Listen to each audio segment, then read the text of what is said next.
Hello friends, welcome to book sum up. आज मैं आपको डेल कार्नेगी की book how to win friends and influence people से 8 principal बताऊंगी जिनसे आप किसी के भी दिल में जगह बना सकते हो। आप सोच रहे होगी कि ये काफ़ी मुश्किल होगा, लेकिन ऐसा बिल्कुल नहीं है। आपको सिर्फ चाहिए राइट माइंडसेट। कार्नेगी की ये बुक 1936 में पब्लिश हुई थी। बुक के प्रिंसिपल हमेशा की तरह आज भी पूरी तरह से इफ़ेक्टिव हैं। प्रिंसिपल नंबर 1, अगर आप चाहते हो कि लोग आपको पसंद करें तो आप उन्हें क्रिटिसाइज मत करो। लोगों को क्रिटिसाइज करने और उनकी गलती निकालने से उनका बिहेवियर चेंज नहीं होता और इससे वो कुछ सीखते भी नहीं हैं, क्योंकि इंसान रीज़न से नहीं इमोशन से चलता है। और हो सकता है आपका क्रिटिज्म बिल्कुल सही हो, तब भी उसका वो इफेक्ट नहीं होता जो आप चाहते हो। आप जिन्हें क्रिटिसाइज करोगे वो आपकी नहीं सुनेंगे, क्योंकि वो अटैक फील करेंगे और इमीडिएटली वो खुद को डिफेंड करेंगे। क्रिटिसाइज करके शायद आप अपनी भड़ास निकाल लोगे, लेकिन लॉन्ग टर्म में इससे सिर्फ आपको नुकसान होगा। लोग आपको पसंद नहीं करेंगे। कई सक्सेसफुल लोगों ने ये आदत बनाई है कि वो कभी भी किसी को ओपनली क्रिटिसाइज नहीं करते। बेंजामिन फ्रैंकलिन ने उनके सक्सेस का सीक्रेट बताया था कि वो कभी भी किसी को क्रिटिसाइज नहीं करते थे। अब्राहम लिंकन अपने विरोधियों को पब्लिकली क्रिटिसाइज करते थे। एक बार उनके क्रिटिज्म से परेशान होकर उनके एक विरोधी ने उनको तलवार से लड़ने का चैलेंज दे दिया। इससे लिंकन डर गए। उन्हें लगा, यार कि क्रिटिज्म करने की आदत तो मेरी जान पर बनाई। उसके बाद से उन्होंने लोगों को क्रिटिसाइज करना बंद कर दिया। बल्कि सिविल वॉर के दौरान जो लोग सदनर्स के लिए बुरी बात करते थे, उन्हें लिंकन ने कहा कि उनकी बुराई मत करो, क्योंकि अगर हम भी उनके जैसे हालात में होते तो शायद हम भी उनके जैसे ही होते। लोगों को क्रिटिसाइज करना आसान होता है, लेकिन उन्हें माफ करने में काफी हिम्मत चाहिए। तो अगर आप चाहते हैं कि लोग आपको पसंद करें, तो आप लोगों को समझने की कोशिश करो, उनकी गलतियां एक्सेप्ट करो और आप एक रूल बना लो कि आप कभी भी ओपनली क्रिटिसाइज नहीं करोगे, क्योंकि ये क्रिटिज्म आपके लिए बुरा है। प्रिंसिपल नंबर 2, अगर आपसे कोई गलती हुई है तो इमीडिएटली एक्सेप्ट करो।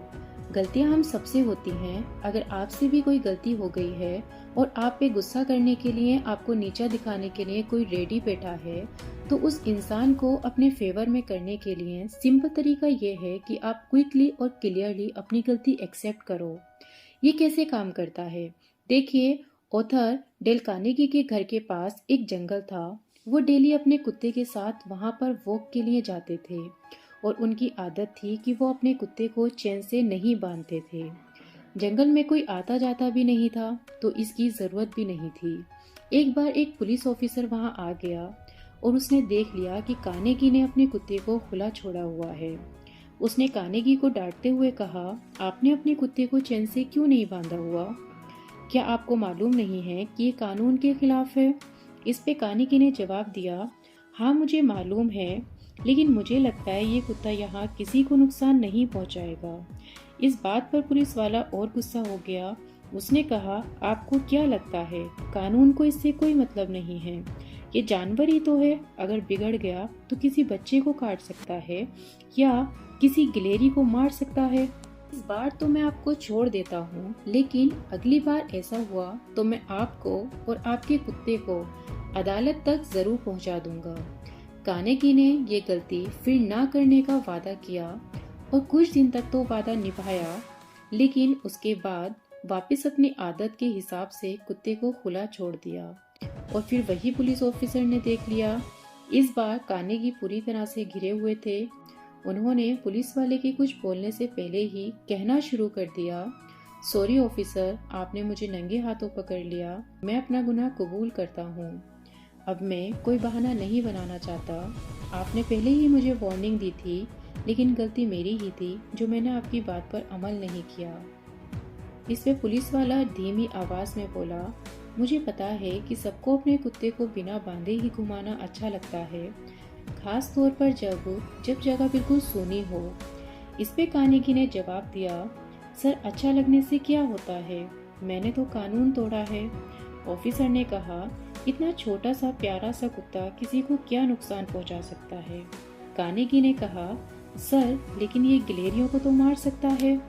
फाइनली ऑफिसर ने कहा, शायद आपने मेरी बातों को ज्यादा ही सीरियस ले लिया। आप अपने कुत्ते को लेकर चले जाओगे और हम दोनों ये बात भूल जाएंगे। ये कार्नेगी का रियल लाइफ इंसिडेंट था। वो पुलिस वाला कार्नेगी पर रुआब जमाकर खुद को इम्पोर्टेंट साबित करना चाहता था, लेकिन जैसे ही कार्नेगी ने अपनी गलती एक्सेप्ट की तो वो पुलिस वाला भी अपना सेल्फ एस्टीम दिखाते हुए काइंड और हम्बल बन गया। अगर कार्नेगी उस पुलिस वाले से बहस करते और अपनी बात पे अड़े रहते तो शायद रिजल्ट कुछ और होता। वैसे भी पुलिस वालों से बहस नहीं करनी चाहिए, चाहे वो किसी भी देश के क्यों ना हो। तो अब आप भी ये टेक्निक यूज करके देखो। अगर कोई आपकी गलती पे डांटने वाला हो तो आप उससे पहले ही अपनी गलती मान लो और खुद की बुराई करना शुरू कर दो। आप अपनी सारी गलतियां दिल से एक्सेप्ट करो जिनके लिए आपको डांट लगने वाली है। आप ऐसा करोगे तो जो आपको डांटने वाला है वो आपके लिए हम्बल हो जाएगा और आपको माफ कर देगा, जैसा कि उस पुलिस वाले ने किया था। प्रिंसिपल नंबर 3, अगर आप चाहते हो कि लोग आपकी हेल्प करें तो आप उन्हें अप्रिशिएट करो, यानी उन्हें सराहो। हम सब चाहते हैं कि लोग हमें हमारे काम के लिए अप्रिशिएट करें, हमारी तारीफ करें। हमें अपनी अप्रिसिएशन अच्छी लगती है। तारीफ और एप्रिसिएशन की डिज़ायर इंसान से मुश्किल काम करवा देती है। एप्रिसिएशन के लिए लोग हाईएस्ट माउंटेन पर चढ़ जाते हैं। एप्रिसिएशन की डिज़ायर सुपरहिट नॉवेल्स लिखवा देती हैं। ये डिज़ायर $multi-million कंपनी खड़ी करवा देती है। एक स्टूडेंट टॉप करता है ये सोचकर कि उसके पेरेंट्स उसे अप्रिशिएट करेंगे। तो इससे हमने क्या सीखा? बुरे काम के लिए पनिशमेंट देने के मुकाबले अच्छे काम के लिए अप्रिशिएट करना एक बहुत बड़ा रिवॉर्ड है। तो अगर आप किसी से कोई काम करवाना चाहते हो तो मेक श्योर वो जानते हो कि आप उन्हें हमेशा अप्रिशिएट करते हो, ना कि उनकी बुराई करते रहते हो। लोगों को अप्रिशिएट करने के लिए आप सिंपल वर्ड्स यूज कर सकते हो, लाइक थैंक यू या फिर आई एम सॉरी। लोगों की सच्ची तारीफ करना सीखो। अगर आप झूठी तारीफ करोगे तो सामने वाले को पता चल जाएगा और आपकी ये तारीफ काम नहीं करेगी। हमें पता चल जाता है कि कौन हमारी सच्ची तारीफ कर रहा है और कौन झूठी। इसलिए अगर आप किसी को अप्रिशिएट कर रहे हो तो वो पूरी ईमानदारी से करना चाहिए। इस ईमानदारी को लाने के लिए राइट माइंडसेट होना बहुत ज़रूरी है। आप राल्फ वाल्डो एमर्सन की तरह सोचने की कोशिश कर सकते हो, जिन्होंने कहा था कि वो जिस इंसान से भी मिले हों किसी न किसी तरह से उनसे सुपेरियर था। इसलिए हर इंसान से कुछ न कुछ सीखा जा सकता है और उन्हें अप्रिशिएट किया जा सकता था। तो अगर आप लोगों को सीरियस लोगे और उन्हें रिस्पेक्ट दोगे तो आपके लिए उनके काम की तारीफ करना आसान हो जाएगा और आप ईमानदारी से उन्हें अप्रिशिएट कर सकोगे और इसके बदले में वो आपको पसंद करेंगे, आपके साथ काम करना एंजॉय करेंगे और आपके लिए कुछ भी करने के लिए हमेशा तैयार रहेंगे। प्रिंसिपल नंबर 4, अगर आप इंटरेस्टिंग बनना चाहते हो तो दूसरे लोगों में जेन्युइनली इंटरेस्टेड बनो। अगर आप लाइकेबल और इंटरेस्टिंग बनना चाहते हो तो बोलो मत बल्कि सुनो। यहाँ बोलो मत का मीनिंग ये नहीं है कि आप चुप बैठे रहो, बल्कि सामने वाले से क्वेश्चंस करो, उन्हें इनकरेज करो उनके बारे में बताने के लिए। और सुनने का मतलब ये है कि अगर आप किसी डॉक्टर से मिल रहे हो तो उनसे पूछो सबसे अजीब पेशेंट के बारे में। अगर आप एक पियानिस्ट से मिल रहे हो तो उनसे पूछो कि आप इतना अच्छा पियानो कैसे प्ले कर लेते हो। और अगर आप एक पेंटर से मिल रहे हो तो उनकी पेंटिंग की तारीफ करो और ये पूछो कि उनमें इतना अच्छा टैलेंट कहाँ से आया, वो इतने क्रिएटिव कैसे हैं। ताकि आप इंतज़ार करो कि वो अपनी बातें ख़त्म करें और आप शुरू हो जाओ अपने इंटरेस्ट बताने के लिए। मुझे तो बस गिटार पसंद है, मुझे तो मेडिकल नहीं इंजीनियरिंग पसंद है, पेंटिंग तो मुझसे होती ही नहीं है, आई हेट पेंटिंग। इससे वो आपको इंस्टेंटली डिसलाइक करेंगे।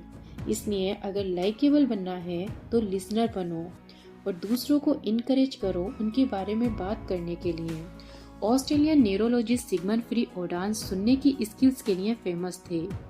वो लोगों में इंटरेस्ट दिखाने में इतने माहिर थे कि लोग उनके साथ इतने कंफर्टेबल हो जाते थे कि वो अपने बहुत प्राइवेट इमोशंस और एक्सपीरियंस भी उन्हें बता देते थे। प्रिंसिपल नंबर 5, अगर आप चाहते हो लोग आपसे मिलकर अच्छा फील करें तो आप स्माइल करो। हमारे वर्ड्स नहीं बल्कि हमारे एक्शंस बताते हैं कि हम दूसरों के बारे में क्या सोचते हैं। तो अगर आप नए इंसान से मिल रहे हो और आप उन्हें बताना चाहते हो कि आप उन्हें पसंद करते हो, उनसे मिलकर आपको खुशी हुई है, तो स्माइल करिए। हम उन लोगों की तरफ ज़्यादा अट्रैक्ट होते हैं जो हमें देखकर स्माइल करते हैं। अगर हम किसी नए इंसान से मिल रहे हैं और वो हमें देखकर स्माइल कर रहा है तो हम ऑटोमेटिकली उन्हें लाइक करने लगते हैं। एक बेबी भी जब हमें देखकर सडनली स्माइल करता है तो हमें उस बच्चे पर और ज़्यादा प्यार आता है। तो अगर आप इंस्टेंटली लाइकेबल बनना चाहते हो तो आपको दूसरों को बताना होगा कि आप उनके साथ होते हो तो कितना खुश होते हो। इससे वो भी आपको देखकर खुश होंगे और इसे बताने का सबसे सिंपल तरीका स्माइल है।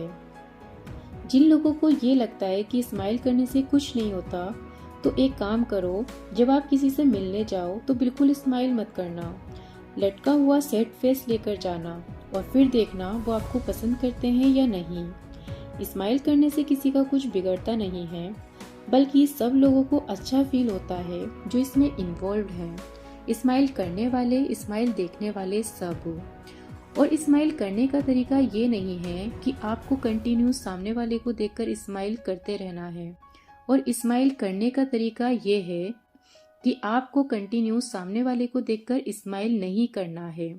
स्माइल कब करना है? जब आपका और सामने वाले का आई कांटेक्ट बने, तब आपको स्माइल करना है। पहले से स्माइल करते हुए उन्हें देखते हुए नहीं बैठना है, ये तो बिल्कुल वियर्ड लगेगा। प्रिंसिपल नंबर 6, लोगों का नाम याद रखिए। अगर उनको जीतना चाहते हो तो उनका नाम याद रखो, ये बहुत अच्छा असर डालता है। और अगर आप उनके नाम के साथ उनका बर्थडे भी याद कर लो तो ये तो और अच्छी बात है। नाम याद रखने की सबसे सिंपल ट्रिक है कि आप कन्वर्सेशन में उनका नाम बार बार यूज करो। अगर कोई आपसे कहता है हाय आई एम राहुल, तो नाइस टू मीट यू कहने की जगह आप कहो Rahul, nice to meet you Rahul. यहाँ आपने 2 बार राहुल बोला है, लेकिन इससे आपको उसका नाम अच्छे से याद हो जाएगा और सामने वाले को भी अच्छा लगेगा उसका नाम सुनकर। डेल कार्नेगी कहते हैं कि एक इंसान के लिए दुनिया में सबसे इम्पोर्टेंट वर्ड उसका नाम होता है। लोगों का नाम लेने से न सिर्फ आपके दोस्त बनते हैं, बल्कि इसके कई फायदे होते हैं। एंड्रयू कार्नेगी ने बचपन में खरगोश पाले थे। धीरे धीरे उनकी तादाद काफी बढ़ गई। अब वो इतने सारे खरगोश को अफोर्ड नहीं कर पा रहे थे, तो उन्होंने अपने आसपास के रहने वाले बच्चों से कहा कि अगर वो खरगोश के लिए दाना पानी देंगे तो वो अपने इन खरगोशों का नाम उनके नाम पर रख देंगे। ये आइडिया काम कर गया। यही ट्रिक एंड्रयू कार्नेगी ने बिजनेस में भी यूज की। वो पेंसिल्वेनिया रेल रोड कंपनी को रेल की पटरियां बेचना चाहते थे और उस कंपनी के प्रेसिडेंट थे जे एडवर्ड थॉमसन। एंड्रयू कार्नेगी ने एक बड़ी स्टील कंपनी बनाकर उसका नाम एडगर थॉमसन स्टील वर्क रख दिया। अब आप खुद ही बता सकते हो, थॉमसन को जब पटरियों की जरूरत पड़ी होगी तो उन्होंने किससे खरीदी होगी। एंड्रयू कार्नेगी अपनी फैक्ट्री में काम करने वाले हर मजदूर का नाम जानते थे। जब तक कंपनी का मैनेजमेंट उनके हाथ में था, तब तक उनकी कंपनी में कभी भी स्ट्राइक नहीं हुई थी। अगर आपकी मेमोरी अच्छी है तो आप थोड़े से एफर्ट से लोगों का नाम याद रख सकते हो। जिससे भी आप मिलो, एक छोटे से नोट पर उनका नाम लिख लो और उनकी कोई भी डिटेल जो उन्होंने आपको बताई हो, लाइक उनका बर्थडे या उनका प्रोफेशन या उनके बच्चों का नाम एटसेट्रा एटसेट्रा, ताकि नेक्स्ट टाइम जब आप उनसे मिलो तो उनका नाम ले सको, उनके बच्चों का नाम लेकर उनसे पूछ सको कि उनके बच्चे कैसे हैं। यकीन करिए, ये बात बहुत ज़्यादा असर करती है।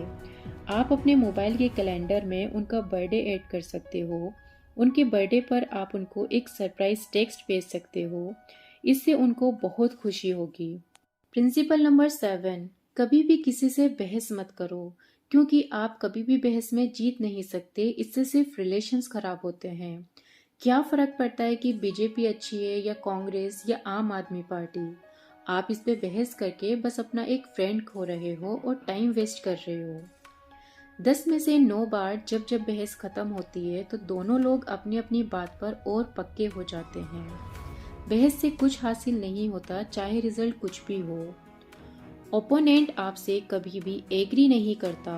ओपरा स्टार जन पियर्स ने अपनी 50 साल की कामयाब मैरिड लाइफ का सीक्रेट यूं बताया कि जब हम में से एक नाराज हो जाता था तो हम में से दूसरा उसकी बात शांति से सुनता है, क्योंकि अगर हम दोनों बोलने लगेंगे, चिल्लाने लगेंगे, तो फिर किसी की भी बात पूरी नहीं होगी और घर में सिर्फ लड़ाई झगड़े और शोर शराबे के अलावा कुछ नहीं होगा। तो हमेशा याद रखिए प्रिंसिपल नंबर 7, आर्ग्यू करने से कोई फायदा नहीं होता। अगर अपोनेंट आपकी बात पर एग्री कर भी ले तब भी मन अपनी बात पर पक्का हो जाता है और बहस में वो आपकी जीत खोखली होती है। प्रिंसिपल नंबर 8, कभी भी किसी को भी डायरेक्टली ये मत कहो कि वो गलत है। जब आप डायरेक्टली किसी को बोलोगे कि वो गलत है तो आप डायरेक्टली ये बोल रहे हो कि आप उनसे ज़्यादा स्मार्ट हो, तो ये उनके सेल्फ रिस्पेक्ट पर डायरेक्ट अटैक है। तो जब आप किसी को बताना चाहते हो कि वो गलत है तो पहले अपनी गलती बताओ। आप इस तरह से बोल सकते हो, मैंने तो कुछ अलग सोचा था, हो सकता है मैं गलत हूँ, मुझसे बहुत गलतियाँ होती हैं, क्यों ना एक बार मिलकर फैक्ट्स चेक करते हैं। अगर आप अपने विरोधी से इस तरह फ्रेम करोगे तो बहुत कम चांसेस हैं सामने वाला अपसेट हो या आपसे बहस करे। इस तरह से की गई थोड़ी सी कोशिश से आप अपने विरोधी को अपना साथी बना सकते हो। तो याद रखिए, जब आप किसी को उसकी गलती इसलिए बता रहे हो कि वो गलती सुधार ले, तो पहले आप ये बताओ कि आपसे भी गलतियां होती हैं। फिर उसे बताओ कि उससे क्या गलती हुई है और गलती को किस तरह सुधारा जा सकता है। जब डेल कार्नेगी की सेक्रेटरी से गलती होती थी तो कार्नेगी उसे बताते थे कि जब वो उनकी उम्र के थे तो उनसे कितनी बड़ी बड़ी गलतियां होती थी। फिर उसे बताते थे कि तुमसे ये गलती हुई है और इसे ऐसा नहीं ऐसा करो। इस तरीके से बोलने से उनके सेक्रेटरी ने कभी भी अपनी गलती सुधारने में आनाकानी नहीं की। तो हमेशा याद रखिए, ऐसा तो नहीं हो सकता कि आपसे कभी भी कोई गलती न हुई हो। अगर आप अपने जूनियर को सुधारना चाहते हो तो अपनी गलती पहले बताओ और फिर देखो कि आपकी बात कितना असर रखती है। एक बार वीडियो को समराइज कर लेते हैं।